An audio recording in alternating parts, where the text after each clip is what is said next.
IPSOS جو پاکستان کا corporate sector ہے اس کے اندر اس کی بڑی مانگ ہے، اس کو بہت سنجیدگی سے لیا جاتا ہے، اور ایک بین الاقوامی تنظیم ہے جس نے یہ سروے کیا.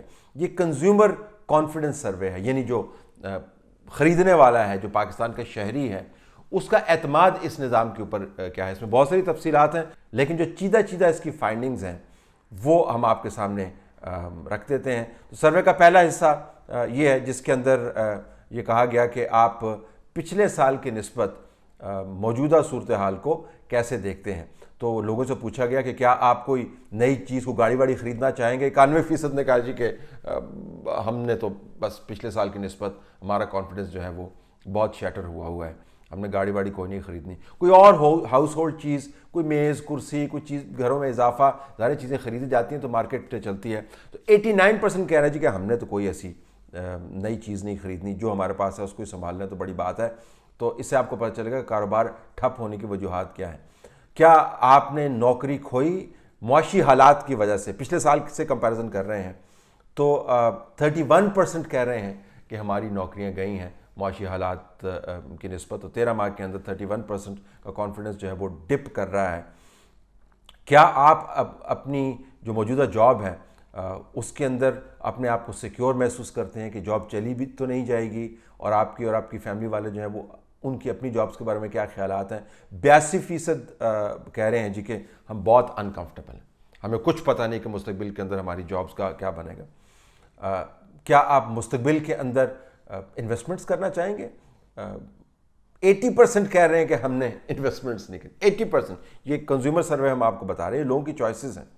چلے موجودہ صورتحال کے اوپر آ جاتے ہیں. یہ تو پچھلے سال سے موازنہ ہو گیا، تو موجودہ صورتحال جو ہے پچھلے سال سے اگر آپ موازنہ نہ کریں تو سروے آپ کو کیا بتا رہا ہے؟ سب سے بڑے چیلنجز کیا ہیں؟ سب سے بڑا چیلنج جو ہے 79% لوگ کہہ رہے ہیں کہ ان امپلائمنٹ، نوکریاں نہیں ہیں ہمارے پاس، اور یہ اس حکومت کے دور میں ہو رہا ہے جس نے 1 کروڑ نوکریاں دینی تھی. پھر لوگ کہہ رہے ہیں انفلیشن، گرانی کمر توڑ کے رکھ دی ہیں. پھر کہہ رہے ہیں کہ ٹیکسز کا برڈن، پھر کہہ رہے ہیں کہ بجلی کی قیمتوں میں اضافہ، پھر غربت. یہ تو ہو گئے مین ایشوز. اب آئیں کہ موجودہ صورتحال سے آپ پاکستان کے اندر موجودہ صورتحال سے آپ کتنے مطمئن ہیں؟ کیا آپ مطمئن ہیں جس طرح پاکستان کے اندر نظام چل رہا ہے؟ تو 43.31% لوگ جو ہیں یہ ملا کے ہو جاتے ہیں 74% لوگ جو ہیں وہ کہہ رہے ہیں جی کہ ہم ڈسسیٹسفائیڈ ہیں یا فیئرلی ڈسسیٹسفائیڈ ہیں. جو بہت زیادہ سیٹسفائیڈ ہے صرف 4% ہے پاکستان کے اندر. جو موجودہ معاشی صورتحال ہے، عمومی صورتحال سے اگر آپ ہٹ جائیں تو اس کے بارے میں آپ کتنے مطمئن ہیں؟ 44.35% لوگ جو ہیں 79% باٹم سے کہہ رہے ہیں کہ ہم انتہائی غیر مطمئن ہیں. یہ سروے ہم نے نہیں کروایا، یہ سروے ایک انٹرنیشنلی نون آرگنائزیشن نے کروایا ہے جس نے یہ جانچا ہے کہ پاکستان کے اندر جو کنزیومر ہے، جو شہری ہے، وہ کیسے دیکھ رہا ہے صورتحال کو.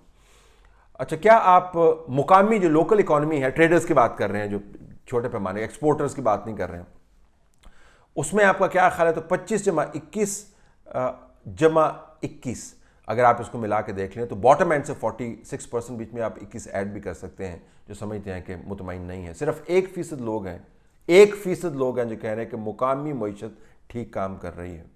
اگر آپ پوچھیں کہ جو آپ کی ذاتی فائنینشیل سچویشن ہے، جیب کے اندر پیسے آپ کے کتنے ہیں اور پلاننگ آپ کی معیشت گھر کے بجٹ کے حوالے سے کیسی ہے، تو باٹم اینڈ سے 41% اور 22% اس میں اضافہ بھی کر سکتے ہیں.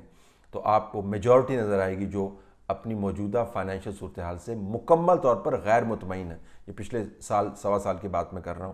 صرف 1% لوگ ہیں وہ کہہ رہے ہیں کہ جی ہم الحمدللہ بڑا کرم ہے. تو 1% نے تو کہنا ہی ہے، کیونکہ یہی تو 1% ہیں جو روزانہ اربوں روپے کی ڈیلز کرتے ہیں، ان کو کوئی پوچھنے والا نہیں ہے.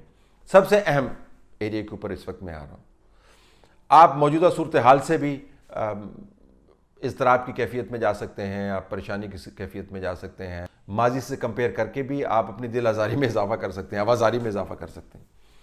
لیکن اگر آپ کو یہ امید ہے کہ سمت درست ہے تو پھر آپ بہت ساری پریشانی جو ہے وہ برداشت کر لیں گے. آج عمران خان صاحب نے لنگر کے اندر بیٹھے ہوئے اور ریاست مدینہ کے اوپر دوبارہ سے پرانا لیکچر دیتے ہوئے یہ بتایا کہ لوگوں میں پیشنس نہیں رہے گی، لوگوں کو سمجھ نہیں آتی کہ ریاست مدینہ بنی کیسے تھی، اور شراب جو ہے وہ بھی 3 فیزز کے اندر بین ہوئی تھی، اور جو غلامی ہے وہ بھی 3 فیزز میں بین ہوئی تھی. لمبا چوڑا ایک ان کا بیانیہ ہے جو وہ دہراتے رہتے ہیں. انہوں نے کہا کہ لوگوں میں پیشنس نہیں ہے، یعنی لوگوں کو اگر پتہ ہو کہ سمت درست ہے پاکستان کے اندر جب یہ سوال پوچھا گیا کہ looking ahead 6 months from now what do you expect, اگلے 6 مہینوں کے اندر سمت درست ہوگی یا نہیں ہوگی، 79% کہہ رہے ہیں کہ سمت درست نہیں ہوگی۔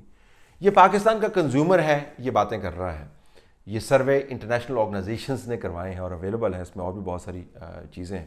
اگر آپ اس سے پوچھیں کہ آپ اپنی لائکلیہڈ آف لوزنگ جاب کیا ہے، تو ہائی لائکلیہڈ ہے، لوگ سمجھتے ہیں ان کی نوکریاں چلی جائیں گی۔